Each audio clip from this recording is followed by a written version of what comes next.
Welcome back to another episode of Nitty Gritty Sports Talk. I'm your host tonight, Keith PJ, and of course I'm here with the flock. Got Keys with me. What's going on? How y'all feeling out there? I got Nick with me. What up? And of course we're gonna hold it down tonight for our brother Sko as always. OBJ said something last week about playing another week. We earn opportunity for another week, you feel me? No doubt. There's no feeling better in the world than being able to have that name etched in stone forever, that confetti falling. One day at a time, one play at a time. One play at a time, 1 second at a time. Exactly. Let's break it down. Come on now. Go. Diamond make it business. What We I said. gotta go get it. Come on. So the Ravens advanced to play another week, defeating the Houston Texans 34-10 behind Lamar Jackson's 4 total TDs, 2 in the air, 2 on the ground. The Houston Texans offense was held to 3 points only, scoring on a punt return. The Ravens will host the AFC title game for the first time this Sunday in Ravens history. How y'all feeling? Oh, we talked about it. We feel amazing. I mean, it's a good feeling. I guess it's like the players. I mean, you know, as a fan, you celebrate it, whatever, but then you know that the 2-time Super Bowl champion coming to town, former league MVP coming to town. So now I guess it's back to business. You enjoy it for the 24 hours. You happy. You know, literally everything we talked about on Friday came true. Like, you know, we talked about the defense, what the defense had to do to keep them in the game early, which they did. We talked about the offense eventually knocking off the rust. You know, first half was really, really rusty. And Brian said a good defensive plan. The second half, you know, they knock off the rust and they look like the Ravens team that they looked like all this year. So you definitely are happy. You definitely are excited that you get to host an AFC Championship game at home, like you said, for the first time in the Ravens history. But now it's back to business. Like I said, we'll talk more about the, you know, get into the details and the Chief Ravens games on Friday. But you know, it's back to business. It's not going to be just like we said. Houston wasn't going to be no cakewalk. They're going to make it tough. This the ultimate test. You got to defend it. You like I think I test keep. You want to be the best. You have to beat the best. And this is the biggest test. This is the biggest test you're going to have. This is the biggest test that Lamar Jackson has ever had. You got Pat Mahomes coming into your house for the right to go to Super Bowl. You can't ask for more. You beat them. You go to Super Bowl. You really can't ask for more. You're gonna have to be dialed in. They going from it ain't gonna be. There's no chance to knock or rust in this game. There's no chance for none of that in this game. You got to come out firing on all cylinders. It's gonna be a tough task. Like I said, you're excited about the opportunity. This is what you played all year for. This is why you had a number 1 seed, so you don't have to go to Kansas City. This is why they got to come here. They have to come to Baltimore and beat you at home in order to go to Super Bowl. And you defend home field. Like you went, like we talked about on Friday, you win 2 home games in the Super Bowl. You did the first part. Now it's time to do the second part. It's a great opportunity. It's a great opportunity. And like you said, you want this. My message for everybody is: you want to be the best, you have to beat the best. I know we talked about, you know, the Bills defense and you wasn't Josh Allen or whatever, but this is the test that you want. This is the test that you have to pass. And like you said, you got to go through the definitive Super Bowl. It was, I think, in the back of our minds, even Nick said it Friday, as far as Pat Mahomes, I think in the back of our mind, we all knew it was going to have to go through Pat Mahomes to the Super Bowl. And here we are. Yeah, one thing about Pat Mahomes, man, he's inevitable, right? So the only people that have gotten past the albatross that is Mahomes and the Chiefs is Tom Brady. So we talking about GOAT on GOAT. You know, he's had the AFC locked down. So this is going to be the biggest challenge of our season. You know, we had some challenges in the regular season, but nothing compares to Patrick Mahomes in the playoffs. I mean, he's tried and true. Usually talking about 6 straight AFC championships. That's unheard of. So, you know, this is the test and I love it. You know what I mean? Like, this is the type of thing when Lamar's narrative is written, this is the chapter that's going to be one of the most important. You know, these battles between the greatest in the AFC, these battles between the other great quarterbacks in the league, you know, he has to have this chapter in his story as he writes his legacy. But going back to the Texans game, man, that shit was magical, man. Yes, we did have a little bit of rust. Never felt like the game got out of hand, or I never was worried per se. You know, I didn't think that special teams touchdown the Texans had, you know, that didn't put any fear in my heart. I just thought it was a miscommunication and a lack of execution on that side of the football as far as special teams. But, you know, not them not being able to move the ball consistently, stall drives, the punts, that really had me feeling good. Now, as far as the offense, we all knew it was going to be some rust. We all knew that there was going to take some time to adjust, and it looked like we were feeling them out. And one thing I do like about this year's Ravens team and this year's staff is we don't just come in with a game plan and stick to it no matter what. In years past with Greg Roman, we would either stick to the game plan no matter what too long, or we would pivot way too quickly and way too drastically. So we get down 10 points and all of a sudden we'll stop running the ball. Or if you see something in the first half, come second half, we won't act on what we see. We'll just continue doing the same old. So this year, on both sides of the football, we don't see much of that. You know, the Texans blitzed about 75% of the snaps. And in the first half, we saw that our quick hitters, albeit they were few and far between, we saw that our quick hitters were most effective. So what do we do coming out the half? Do more quick hitters. We slid the protection a little bit and changed the protection scheme a little bit, and was able to get the ball out to our receivers and running backs quickly. And that was the difference in the game. We were able to sustain drives. We were able to gash them. And then when we started putting points on the board, and then also in the second half, we saw somebody who didn't want to lose a football game. We saw a man possessed. Remember all season, Lamar kind of was picking his spots, running. No, it was none of that this game. You know, if he saw a lane, he took it. And that's what makes him dangerous, especially in this setting, especially when it's win or go home, you versus me. Lamar is liable to do anything in that scenario. You know what I mean? Like when he knows he has to get a first down or he knows that his team needs a lift, he's going to use those legs. And when he does that, man, it's really dangerous. And, you know, I just want to give a kudos out to Lamar because everybody always got a narrative. Nobody can even watch football and enjoy the shit no more, or sports in general. It always got to be some bullshit. You know, if he lost this game, it didn't make him any less great, right? Or if he loses, it don't make him any less great. You know, I just hope for his sake that he has the opportunity, and which he will. But I just hope for his sake that he has a chance to play for the Super Bowl. And uses that chance and gets there. And then once we get there, I like our chances. I've told a couple people this, and I might be looking too far ahead, but I'm thinking next week is the Super Bowl, in my opinion. 49ers, I do think in a neutral site that they're going to be tough, but I've already seen us wax their ass. I seen that. And you talking about Debo's injured now? I mean, bring it on. And you talking about the Detroit Lions? Listen, we all was there at that game. All right, don't talk to me about no motherfucking Detroit Lions. I been with Detroit, but don't talk to me about the Lions. I don't care about no neutral field. I don't care about no Jared Goff. I don't care about none of them. I saw that in real life. Ain't no way, homie. Ain't no way they gonna beat us. So if we can get past Mahomes, I like our chances, baby. It's up. I mean, to piggyback on your point about the adjustments they made and going back to plays, they ran that Lamar naked boot 3 times. You know, if it's working, keep going back to it. It's things in the past where we've seen the screen pass work with Greg Roman, and we run it first. We run it with Justice Hill, or a screen pass Justice Hill, pick up 15 yards. We don't see it for the whole rest of the game. You know, so it was good to see them pick up that 4th down on that naked boot. Then it's good to see them run it again for the touchdown and get Ronnie Stanley out front. You know, it's good things. You know, like I said before in the Dolphins game, you know, Dockley coming across the screen. They ran that same exact play with Nelson Aguilar yesterday. They just switched out the personnel. Is like I said, it's a copycat league, and you can copy yourself. If shit work, keep going back to it.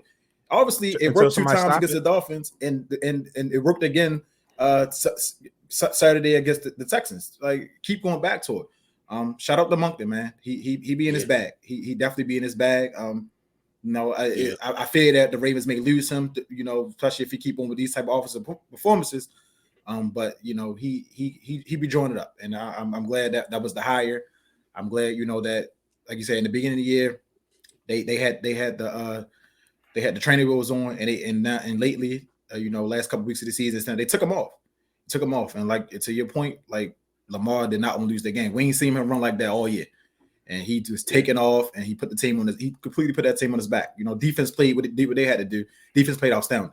Like they was lights out. They was lights out. Yeah. But when you look at what Lamar did, man, he is a reason why he's about to be a 2-time MVP. And you look at games yesterday, he really should be unanimous MVP. Nobody else can do what Lamar did. It's simple as that. Nobody else can do what he did yesterday. On Saturday. It was impressive to see. Yeah, it was. While we on Monk, let's Yeah, hear what Lamar had to say about a lot, for your OC to, trusting you to be out there and point our team in a great situation. That's all I need, and we gonna go from there. Two more. Yeah, you can see the trust there, man. You can see it. You can see it on the field. You can see him just changing the protections or whatever. Like you can see it. And the scary thing about Lamar is Lamar still has room to grow as a passer. He still has room to grow to get on time with his receivers and hit them receivers at the top of that route when he come out that route. He still got room to grow. And he's still raw as a passer, and he's still doing what he has to do. He's still leading his team to the best record in NFL. And like I said, it's just you got to beat Mahomes. This is what legacies are made of. You have to beat the GOATs. That's what happens. Have you noticed those arms? Did you see those arms? That weight room, boy, Lord. Mm-hmm. But yeah, I mean, listen, man, with Monken and something Des Bryant said recently, I thought was telling. He said, with his time with the Ravens, he felt like Lamar wasn't being coached right. He felt like Lamar wasn't being challenged, like they was babying him. And we all said the same thing with Greg Roman. You know what I mean? All those was at the end of the runs. Yeah, man.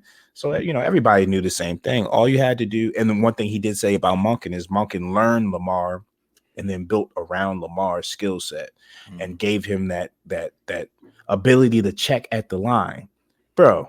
We talking about things that a rookie is allowed to do. We talking about Lamar wasn't allowed to do that after a unanimous MVP. You know what I mean? We walking up to the line with 5 seconds left. Like we haven't seen any of that all season. Lamar is able to check at the line. He's able to make his audibles. He has input. So when he comes into the locker room yelling and cursing, saying, yo, we need to do more quick hitters. Guess what they do coming out of halftime? They do more quick hitters. Like he didn't have that autonomy in the past. And now it makes us 1,000 times more dangerous. Because Greg, you weren't the one out there. Lamar's the one out there.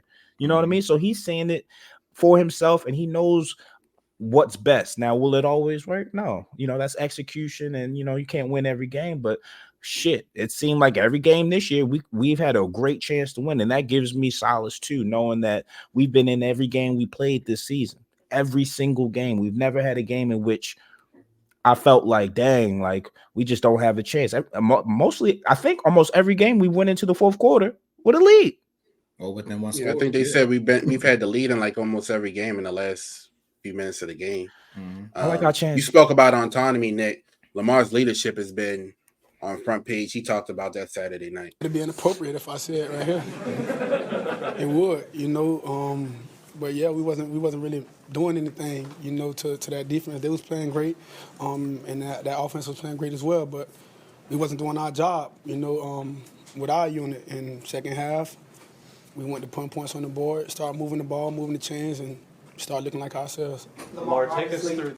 Yeah, you talk about accountability. His leadership has been very noticeable this year compared to 2019. What's your thoughts on that and how they came out after halftime and after hearing Lamar really dug in that ass? Yeah, you could see it though before you could see that him walking to the half before everybody. You saw the cameras cut to him. They was taking the Texans was kneeling down. And Lamar was already halfway to the locker room. You could tell he was pissed off. Oh, he was waiting for him. Yeah, he was pissed with Ronnie Stanley. It was that run early. Yeah, you can tell he was pissed off because even though the Russ was there, the plays were still there to be made in the first half. They just didn't make them. And I think that was the point. Like the plays are there. We know who we are. Let's go make these plays. And like you said, they came out.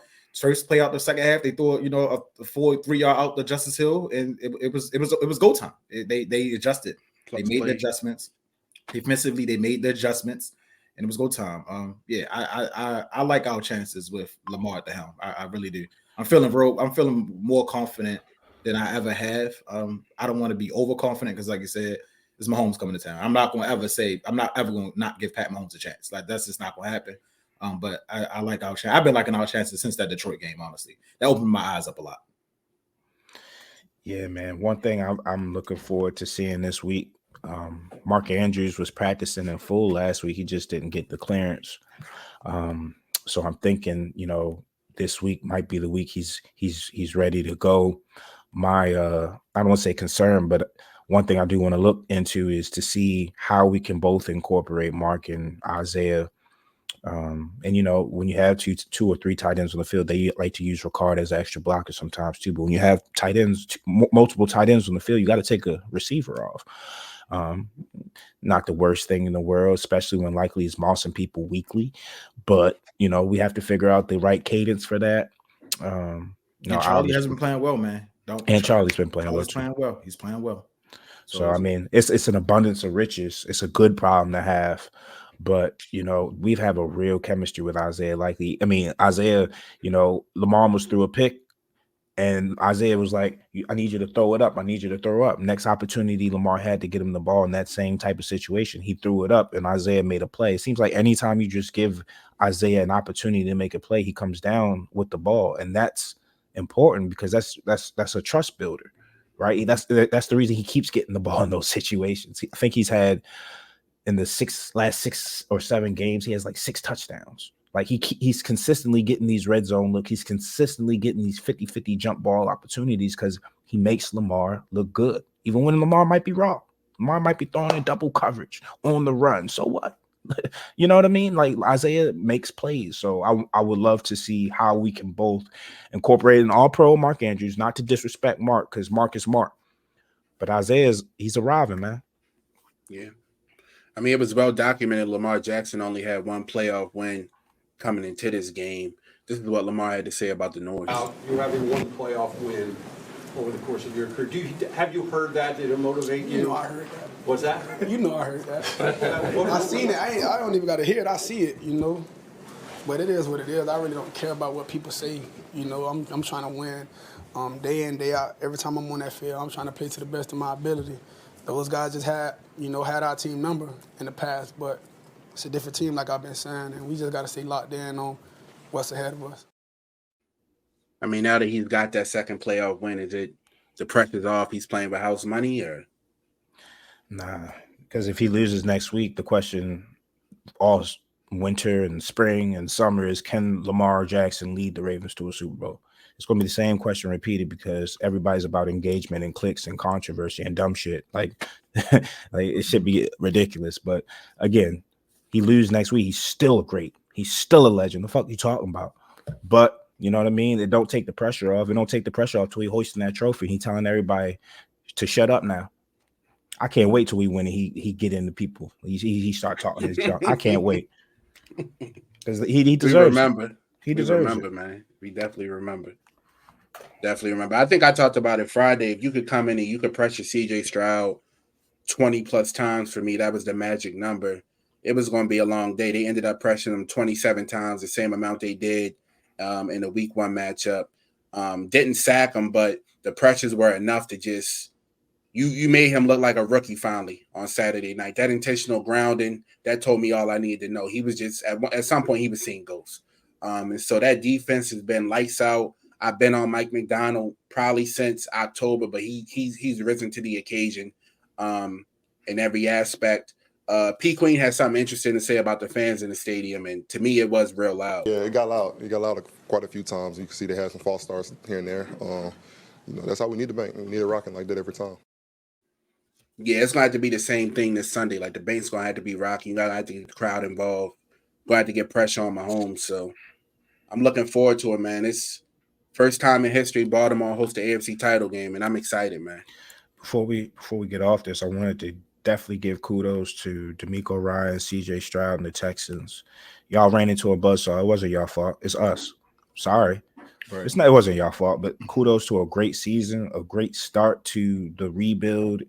I mean, it's not even a rebuild anymore. At this point, now you're talking contention. Now you're talking about how do we put more pieces around CJ so he don't have to put everything on his shoulders. You get Tank Dell back. You can add to that next season. You can, revamp that offensive line, add some more pieces on defense. This is just the beginning for him. And I loved how Lamar kind of big broed him after the game and said, yo, listen to me. You'll be back here. Don't you worry. Because Lamar's been in this situation before. Lamar has had to feel the sting of defeat.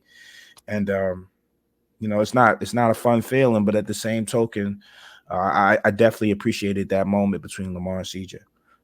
Yeah, and I mean, that's a team that was only expected to come in. I think the over-under at the beginning of the year was like 4.5 wins.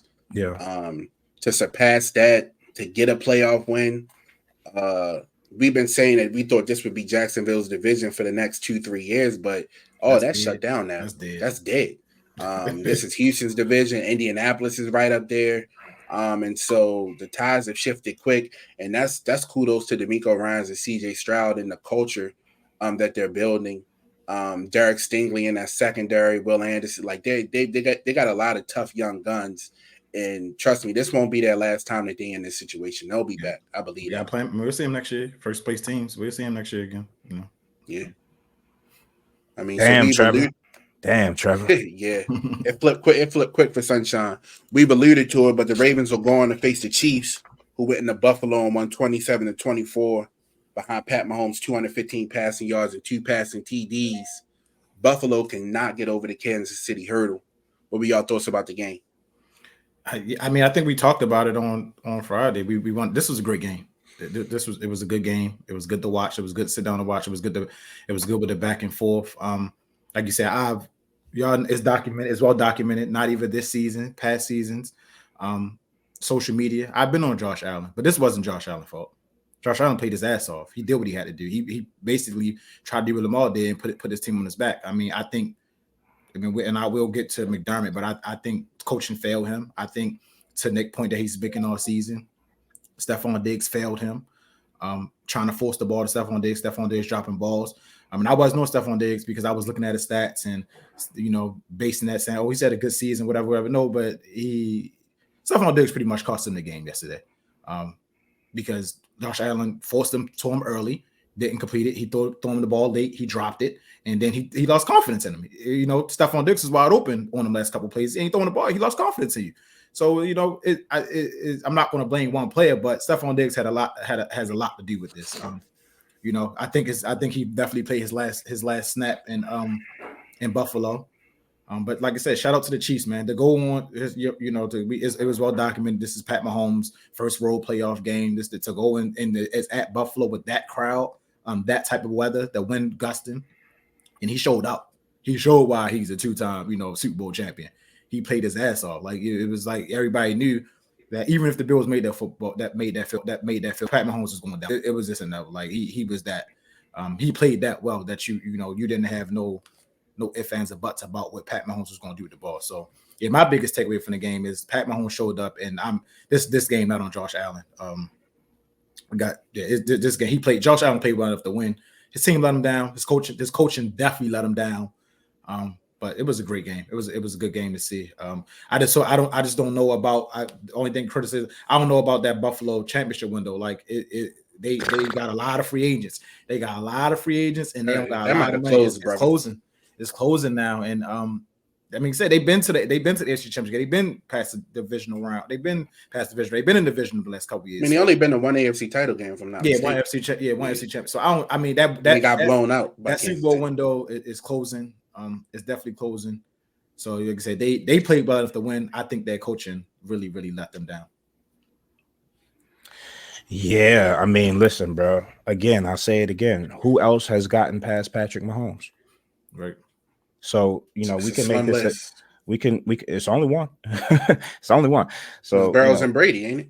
Oh, Burrow and Brady. Oh yeah, that's right. I'm sorry, Burrow and Brady. And the Burrow shit was fraudulent to me too, but I don't want to get into that. He's a Lamar injury merchant. Every time Lamar is healthy, I don't see him winning the AFC North.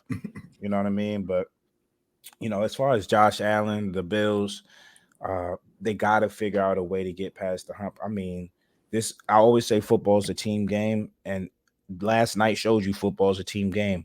Your coach is deciding to do fake punts with Damar Hamlin. Nothing else needs to be said after that. Not Stephon Diggs. Player of the year. Sure. Stephon Diggs, he's a wide receiver one that cries consistently for the ball. You in the biggest moments, you need your best players to make plays. And, I saw Josh Allen throw that shit from the 20-yard line and it damn near got to the 15. Like on a rope. Bro, in the fourth quarter with, in that 8 minutes left. Like, did you see the win? Bro, catch the fucking ball. Don't have your brother tweet and you doing stuff like that. You fumbling, and even the decision to not take the Football's a team game. Even the decision to not take the check down to Stephon Diggs, that's questionable because at that point you just needed a field goal, right? But in his mind, he's looking for the win. And honestly, that throw to Shakir, he was wide open.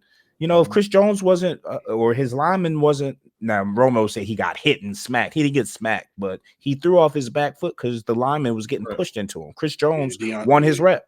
He won his rep. So killed Deion Dawkins on that play. If I'm not mistaken. You know what I mean? Football is a team game. If you block and do and make your assignment, maybe he can step up and make that touchdown throw because that was a touchdown. That was a touchdown. Fuck that check down. That was a dummy route. That right there, that opportunity was a touchdown, but you got to execute. Brandon Bass, how long you been in Buffalo kicking? You know about the win. You know about the win. Tyler Bass. Brandon Bass is on the Celtics. Oh, whatever. I don't even want to get his name right. I don't want to get his name right. You don't need to get his name right after that shit. Tyler Ass is his name. It's just ridiculous. I mean, Sean McDermott, I don't think he should make it out of this. Stephon Diggs, clearly he's going to be probably gone. If I'm the Bills, I'm thinking about DeAndre Hopkins or Mike Evans. 1 year stopgap. See what you can do. Dalton Kincaid, I think he's going to be the next Kelsey. I really like that kid. And he has a lot of wiggle to him, you know, a lot of agility for a tight end. Sure hands. I think he's going to be that guy going forward that kind of has that relationship with Josh. But I mean, their cap situation is horrible. Terrible. You know, they're not getting younger. And then now you have this disbelief. Can we do it? Can we get past Mahomes or whoever? You know what I'm saying? You know, I'm looking at Josh Allen's stats against the Chiefs. 65 careers. So this is 3 games as far as in the postseason. 65% throwing, 1,030 yards, 9 total touchdowns, and 1 interception. And he's averaging 70 some odd yards on the ground in those 3 matchups. Like, you know, what you want the man to do, yo? You know what I'm saying? Like, what you want him to do, yo? Like, but football's a team game. So again, if everybody's not doing their part, you know, it's not going to work out. And one thing I wanted to mention earlier when we was talking about Ravens and Chiefs, yo, what's up with the Chiefs always getting cute near the goal line? That's going to work against them. What I said about I don't know why Mecole Hardman had 2 after he fumbled the first time. He should have never saw the field again. Mecole going to touch the ball again. Like he shouldn't have saw the field again. I don't know why they handed that ball. They don't like Pacheco. Like, what does Pacheco got to show? He's been doing it all season. He's been consistent all season. FanDuel. Like, do you just want to get Mahomes stats up? Like, Andy, like, if you try that cute shit against us, y'all going home. I'm trying to tell you now. If you at the goal line and you have a chance to get an easy 7, please be conventional because all that trick shit, it ain't gonna work out for you, homie. So about the Bills, I saw a stat. They rushed and passed for 180 yards. They had 0 giveaways and took 0 sacks. They had less than 30 penalty yards. They had 35 minutes plus time possession and had 5 separate 10-play drives. They're the only team that in Super Bowl era that has done that in NWs, playoffs or regular season. That's crazy. It goes back to coaching. I mean, you just talked about it, but Sean McDermott, this is a team that's hosted the divisional game back-to-back years. You lose last year, you let Cincy come in there, and then this year's Pat Mahomes comes in there. At some point, has Sean McDermott taken this team as far as he can as a coach? Yeah. And I mean, I heard rumors this morning would Bill Belichick be interested in his job if it opened up. When he decided to run that fake punt, and they didn't get it, his fate was sealed. There's no way you do that in that type of game. And because you like basically with DeMar Hamlin, with DeMar Hamlin, you don't get that the game is in the Chiefs. Well, they fumbled the ball or whatever. Yeah, they fumbled. They don't do that. They was about to put that game is over. That game is literally over. You don't get that 4th down. You can't. You don't even give your defense a chance. Yeah, you got to give you got to give your team better as the head coach. And for him, what pisses me the most off about it is he's a conservative coach. He don't usually do shit like that. So now in the biggest moment, you decide to be aggressive. I didn't like it. Panic. And that says a message. That sends a message to your team. You know what I mean? You know, you panicking and y'all feel the pressure because it feels like deja vu. Like, oh my God, Patrick Mahomes again. Patrick Mahomes, he's doing it again, and that pressure starts to creep in. And then you saw in the second half, they didn't score many points in the second half. I mean, was it 0 for the Bills? What was the score at the half? 20. No, they out. I know the fourth quarter. I don't think they scored. Definitely, I think they scored. They scored a touchdown in the third quarter. The Bills. Yeah. Okay, the Russian touchdown. The touchdown of Khalil Shakur. Okay. The pass, yeah. The one that with Josh Allen rolled out, threw it to the corner. Just bad coaching, because if you're gonna go for it on fourth down, why not keep the ball in your best player hands? That's what I don't like about fourth downs, when you get tricky and you try to do it. No, keep the ball in your potentially MVP. He's playing like it. Josh Allen's playing like an MVP. Keep it in his hands. You have a better chance of getting that fourth down with him than you do sneaking DeMar Hamlin up the middle. I just don't understand that shit. Like that probably was the dumbest play call of the season of any teams. Like, seriously, that shit was stupid. Comeback player of the year. They both gonna be out of job next year. Him and McDermott, right? Lord have mercy. But Bill would be a good fit. And they got to just capitalize on the draft. I mean, I think it's Lamar's time though. Lamar and Mahomes, man, and Stroud. Like, it's going to be the AFC's tough. The AFC's tough, and there's going to be some other teams that's a quarterback away that if they can get their hands on one, are going to be an issue. So, it ain't getting no easier for the Bills, man. You keep missing these opportunities, you might end up like Phillip Rivers. Yeah, you ain't never lied. Let's get to the NFC. The 49ers escaped the Green Bay Packers 24-21. Will host the NFC title game behind Brock Purdy's 252 yards passing and 1 touchdown. Christian McCaffrey chipped in with 2 touchdowns of his own. Keys, your boy Jordan Love almost went in there and got it done. Yeah, he faltered. He played like he hasn't played all year, I guess. He let him down. I mean, the interception, the throw was behind him, and then he missed Aaron Jones on that third down coming across the middle because he wanted to do a jump pass. The last play of the game, we going every time a player throw an interception at the end of the game or throw across the body, we're gonna call that a Jordan Love now. It was ridiculous. It was ridiculous. So, he put him in a position to win, and like we always say, one play now. So no, Jordan Love lost him that game.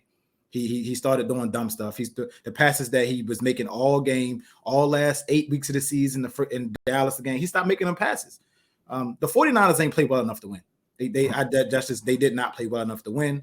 I think the Packers gave them the game. Now, granted, they may play better next week. Maybe it was a rust for them. Like you said, Debo went out. But I'm very disappointed that Jordan Love started to reverted back to his old ways. Like, the game was in front of you. You had him. And we gonna talk about it. They dropped a couple picks. That the picks was there. The Packers let him off the hook.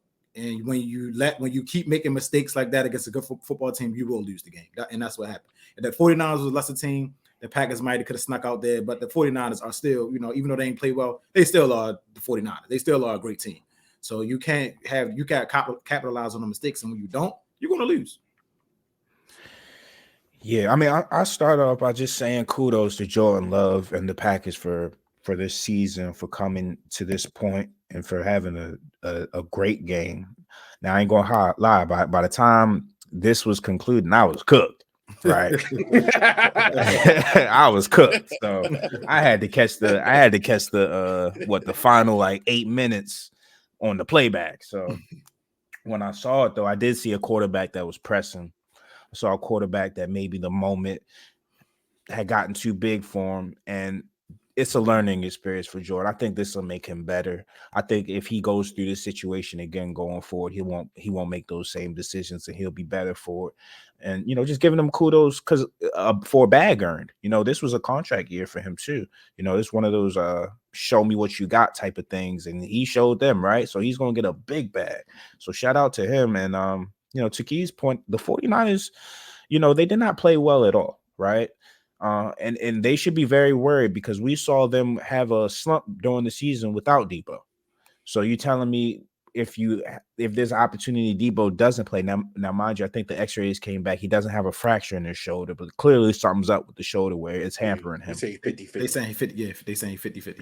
Well, that shit, those odds need to jump up because if he's 50-50, their odds decrease too. You know what I mean?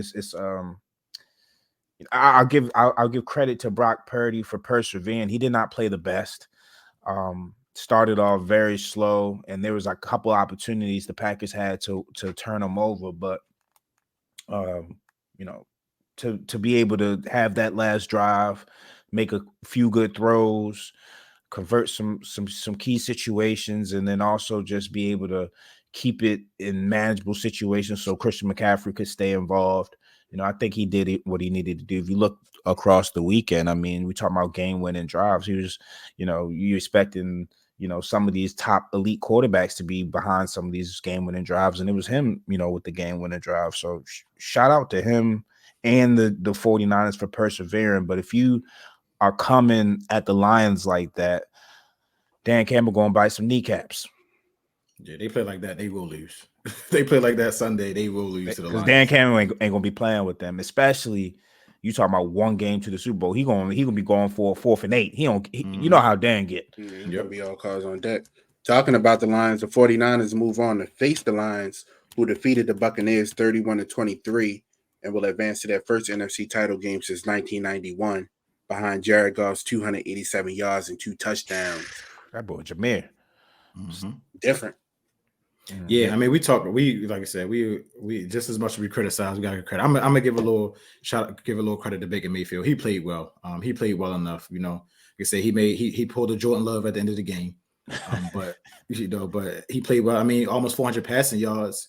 Yeah, 349. The throws he was making. I mean, it was right there for the taking. I mean, this was a good game. This was definitely a good game. Shout out to the Lions. They got up by 2 touchdowns in the 4th quarter. They supposed to like we always be saying about Lions. They just got a lot of weapons, man. You got to figure out who you want to take away, because you can't take away all of them. I think the Lions, in this documented that their weakness is going to be defense. Are they going to be able to stop somebody? Are they going to be able to stop the run? Rashad White was running all on them, and that's the Bucs. They stopped going to him, even though they start running the ball, stop throwing the ball. But that's going to be, so we're going to see how the Lions going to act when they got face a Christian McCaffrey, when they potentially got face a Ravens team that can run the ball, So we'll see. But I do think that defensively they are the weakest link of all the teams left. They are the weakest link defensively. So they might and they still got Jared Goff. We gonna see what Jared Goff. He's been playing big games. We're gonna see. We're gonna see him on the road in this NFC Championship game. Is he gonna revert back to that Jared Goff? We gonna see. Yeah, the Bucs a team that don't really run much. They ran for 6 yards a clip. My bad, Nick. On Sunday. No. Go ahead. No, go ahead. No, I was just throwing out that tidbit real quick. Go ahead. Yeah. That's the main thing, right? The Lions are going to be on the road this week, and those home road splits are a little crazy. So we're going to have to change the narrative on that. They have the opportunity. Again, Baker Mayfield. I'm not a fan. I'm not a fan. But I'll give him his credit. Like, he revitalized himself. He didn't make no excuses, man. He just dealt with the punches, rolled with them, and as soon as he got another opportunity to shine, this Tampa Bay team wasn't supposed to be in this situation where they won a playoff game and took it down to the wire with the team that's now in the NFC Championship. They wasn't supposed to be here. Now you're looking at Todd Bowles like, okay, like, we got something here. Let's add to this. I know they broke. I know they don't got no money because of the Brady situation, but if they can continue to draft well, continue to coach well, they got a good defense, man. They can, and Rashad White, he's like that. So, they can re-sign Baker and try it again. Again, the NFC South is trash. You know what I mean? I'm not saying that the Falcons are going to be down forever. They might be the team to watch next year, depending on who they get at coach and quarterback. But as of right now, the Bucs are looking all right as far as their future is concerned. So, shout out to them for a great season. Shout out to Todd Bowles for holding it down. A lot of people, including myself, didn't give him a chance as far as, will he succeed with this roster? But shit, he succeeded. They definitely achieved over expectation this year. Definitely. So just a reminder, new episodes of Nitty Gritty Sports Talk stream every Tuesday and Saturday. Be sure to lock in for our Friday episode this week as we'll break down in detail the Ravens game versus the Chiefs as they take each other on in the AFC title game. Yeah. What happened to that boy? What happened to that boy? Keys, who you got? I got Doug McDermott, man. Y'all know why I got McDermott. He's out of here, bro. He better Definitely be done. After that call, he had to be done. Like that. It's ridiculous. He took over the defense from Leslie Frazier, and you see what happened. Like it was all over the place. But that like I said, that was the dumbest call of the season. So he go along with the McVays, the McDaniels, it's the Mex. Can you show the punt? Can you show the punt Yeah, again? I was about to show that again. Like, Yo, what did is you? What? Yo, Hamlin, like, yo, bro, he kept trying to crawl for that shit. Like, nigga, you already down. Like, bro, Yo, like, quit. It's over. Shout out to Hamlin, though, man. He living the dream right now. I fuck with him. nigga got that never quit attitude. For real. Oh shit. Never die. Never say die.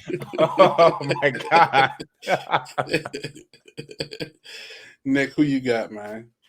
Oh man, give me the diva, man. Give me the diva, yo. And there's not much to say. I still like Stephon Diggs as far as a player. It's just I want him to be a one thing I noticed about Josh Allen yesterday after the game when they was walking off the field, he came and embraced. Oh wow, that's egregious. That's egregious. God damn.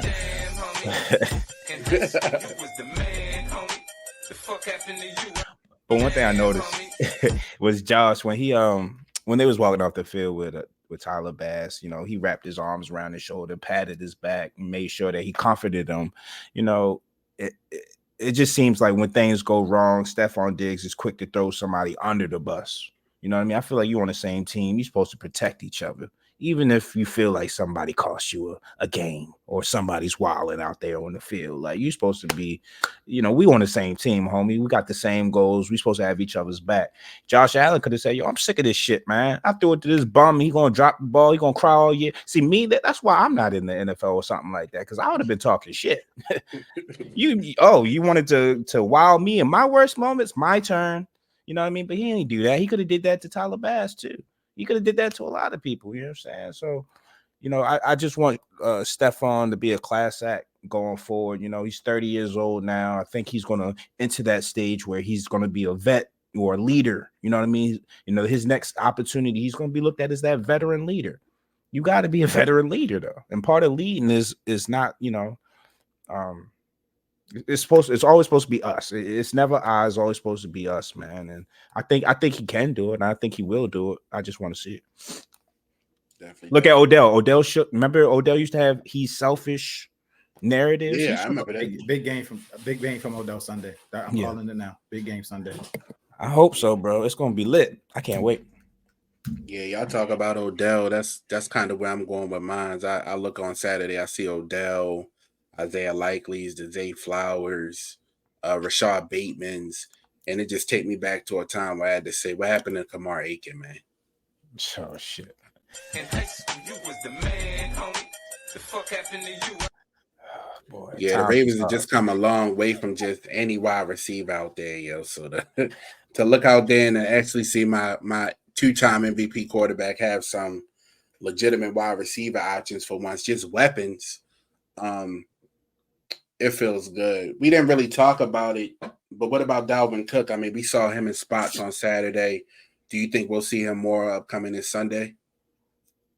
I hope so. I think so because Gus had the injuries. It could have just been they didn't want to, the game was in hand, they want to put it out there, but he did limp off at the end. I don't care. This is my thing. I don't care who plays. Just hold on to the goddamn football. That's all I care about. Like you can listen. If you go, Dalvin Cook will be out there, Justice Hill gonna be out there, and Gus Edwards gonna be out there. The Chiefs, doing my preliminary film work that I usually do, they cause a lot of fumbles. So just hold on to the ball. That's all you gotta do. You don't turn the ball over. You give your chances of winning at home in the playoff game go super, super high if you don't turn the ball over. So if Dalvin gonna be explosive, give Dalvin the ball. But like I said, I like to see a lot more Justice Hill also. Justice Hill, he can be an X factor.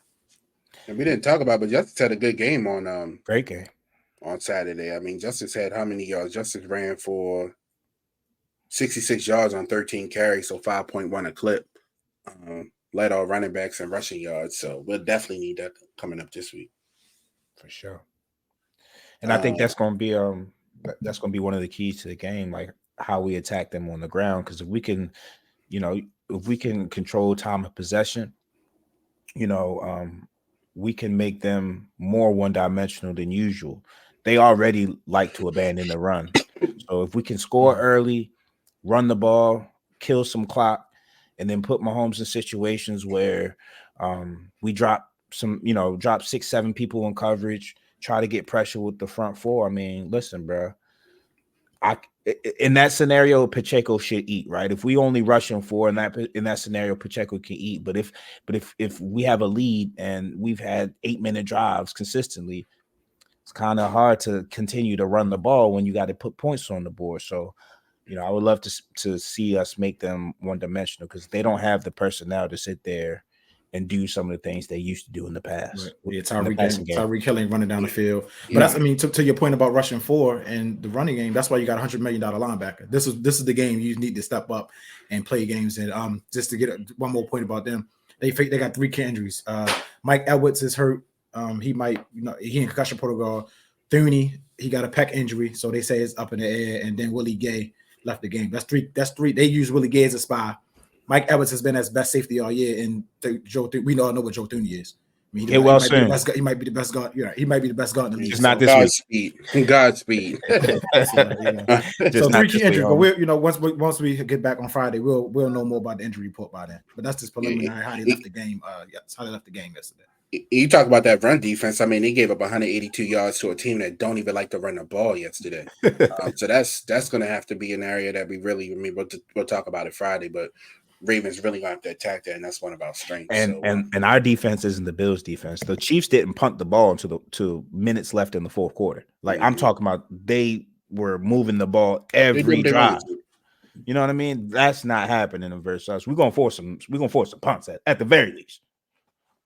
Yeah, for sure. So, like we said, we'll talk about that in detail on Friday. Ravens, Chiefs, AFC Sunday game, 3:00 p.m. here in Baltimore, right behind me at the bank. Quick NBA stuff. It looked like LeBron James was in the 2K trade finder. D'Angelo Russell and Roy Hachimura looked rather emotional last night after a dominant win. Is the writing on the wall for them? Was LeBron really in the trade finder? Because what D'Lo had 34 last night, and he was emotional unless it was something family. But to see Roy emotional too made me think something's brewing. Yeah, they said the only hold up on the DeJounte trade is trying to find a third team to facilitate it so D'Angelo can get set elsewhere. So I don't think Atlanta's and makes sense. They got Trae Young. You don't need 2 small guards that don't play defense. So yeah, I mean, if that's the only holdup, it seems like it's imminent. And it's part of the business, man. It's unfortunate as far as if you really felt this way about D'Lo, why not just go after Kyrie in the summer, right? If he was at the game last year, he wanted to be there. Yeah, and then you were telling me about untouchables on the roster. Like, don't tell me about Roy Hachimura or Austin Reeves being an untouchable. Like, nigga, what are you talking about? I mean, you pass on that to go Dante. Again, I think it'll help get easier baskets, which it'll increase that pace. But is it a needle mover? Hell no. Have you seen some of these young guns in the Western Conference? Yeah, I mean, that takes me to OKC. I mean, we heard what Anthony Edwards had to say about Shea getting every call in a book. I like that too, to kind of just hear that little jarring. You don't really hear that the rivalry in today's NBA. Yeah, you don't hear that in a lot of today's NBA. But those 2 of the top teams in the NBA right now, 2 of the younger teams in the NBA right now, and they very well could see each other later on down the line. But OKC, those young guns, it's hard to deal with young legs on a night-and-night basis, especially when you got to deal with back-to-backs. Yeah, man. Yeah, they're gonna be OKC. They a problem. They definitely a problem. Very interesting in these early results. So we were out for almost 45 games into the season. So damn near, pretty much halfway over the halfway point. I mean, seeing how some of it's shaking out. It's very interesting. You got teams like Indiana or Orlando in playoff position with winning records. We talked about Philly last week. But Milwaukee, they're in striking distance for the number 1 seed in the East. You got Boston playing well still, and then in the West, the Clippers are playing amazing. The Suns are streaking as quiet as kept. Yeah, They've they been won they've been 5 straight. figuring it out. They've been figuring it out, They and won 5 straight. Devin Booker's been they just having different nights where a different person goes off. Yeah. And it's very stacked in that West. I'm looking at the standings now. I mean, 8th seed is 5 games above 500. The Kings, yeah. That's the 8th seed. You know what I mean? So obviously the play-in is going to be a factor. The Lakers sit in a nice spot with Utah tied at 500, 22 and 22. But that's going to be a tough conference. Somebody like the Clippers, who've been playing amazing recently, they're only the 4th seed. You got New Orleans and Dallas in the mix. So yeah, I mean, it's RP Golden State, but everything else, and even Houston's involved. They 20 and 22. Ime could sneak in the play-in. Yeah, I was going to say, if you could pick one of those teams, Houston, Golden State, Memphis, Portland, and San Antonio, obviously Portland and San Antonio probably not going to do it, but can any of those teams poach that top 10 in the West outside of Houston, Golden State, or is it just Houston that can inch in there? Because to me, it looked like that 10 would be set, barring any. I think barring any injuries. I think I think if nobody get injured, I think Golden State done. I'll say TBD on Golden State. As far as let's see what trades they make, but even so, I mean, you're trading these guys at horrible value. I mean, who wants some of these people at some point, right? Like, you're not trading the 2020 versions of these players. You trading them right now. So I don't know, man. It's gonna be difficult. Steph looks like he's stressed out. Well, tough luck, nigga. What about the Knicks? The addition of OG Anunoby? We didn't really talk about that too much, but do you think that'll put the Knicks in a better position, adding him and subtracting the RJ Barris and Emmanuel Quickly from the equation? Is he a better fit alongside Brunson and Randall per se? I mean, Brunson and Randall, you see their numbers went up. They're going to get more shots. And maybe that's what they need. Maybe they need a defensive player, because RJ Barrett ain't play no damn defense. He just want to shoot the ball on the wing. And quick. I mean, I think they're going to miss Quickly more that scoring off the bench. But I think OG, I think he fits with them. I really do. Yeah, he's a Thibodeau player. Thibodeau's already acting a fool, playing him. I've seen box scores where he's playing 44 out of 48 minutes. I'm like, damn, this nigga Thibodeau wilding already. He just got him. Absurd minutes. But he's a tip guy. Like, he's going to play defense, play hard. He's versatile. Can play in and out on defense, and then also get to the cup, shoot a little bit. So I think for them to take a next step, he's the type of guy that you have to bring in. I don't know if RJ Barrett was what that team needed per se with the pieces they have around him. Definitely. Anything else before we get out of here for the day? No, man, just excited, bro. Just excited. Yeah, can't wait, man. Cannot wait.